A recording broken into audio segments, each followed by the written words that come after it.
पंढरीश परमात्मा आईसाहेब रुक्मिणी देवी, भगवान भोलेनाथ, माता अंबिका,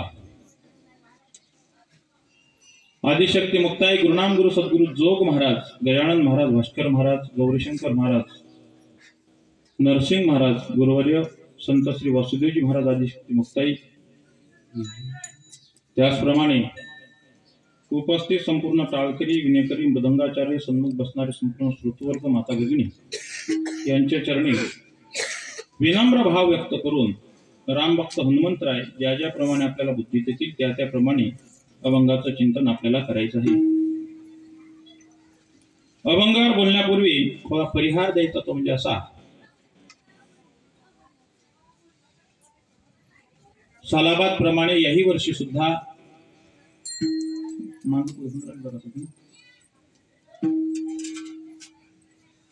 मला सांगा जे समजलं नाही ते आपण प्रकट करू। विठाला विठाला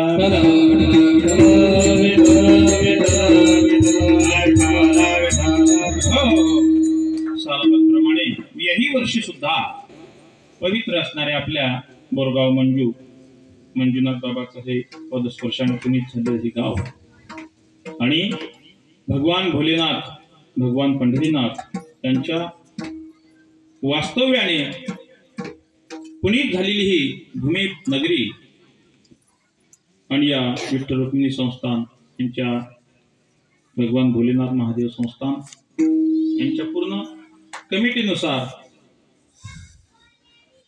यावर्षी भगवंताच्याच असीम कृपेने माझ्या वाट्याला आलेली सेवा आहे आणि आज प्रामुख्याने गेल्या 8 दिवसापासून खूप मोठा आनंद उत्सव आपण या ठिकाणी अनुभवतो। अनुभवत असताना संन्यासी महात्मे यांचं दर्शन आपल्याला 8 दिवस झालं असं धर्मशास्त्र असं सांगते। संन्यासी स्वप्नात दिसणं अशुभ आहे, जागृतीत घरात येणं हे खरं पुण्याचं लक्षण आहे।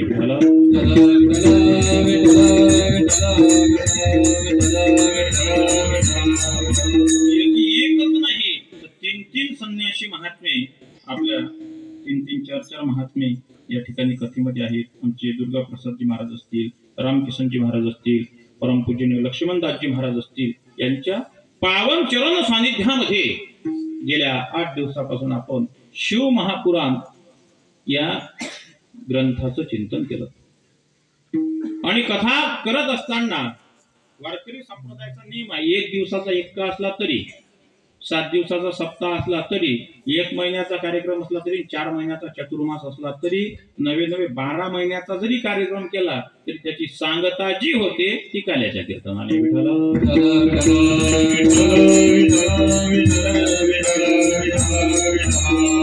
म्हणून काल्याचं कीर्तन या नियमाला अनुसरून, संप्रदायाच्या नियमाला अनुसरून, म्हणजे संपायच्या वेळेस कीर्तन सुरू झालं, त्यामुळे आता नेमकं सोडायचं कधी हा माझ्याकडे मोठा प्रश्न।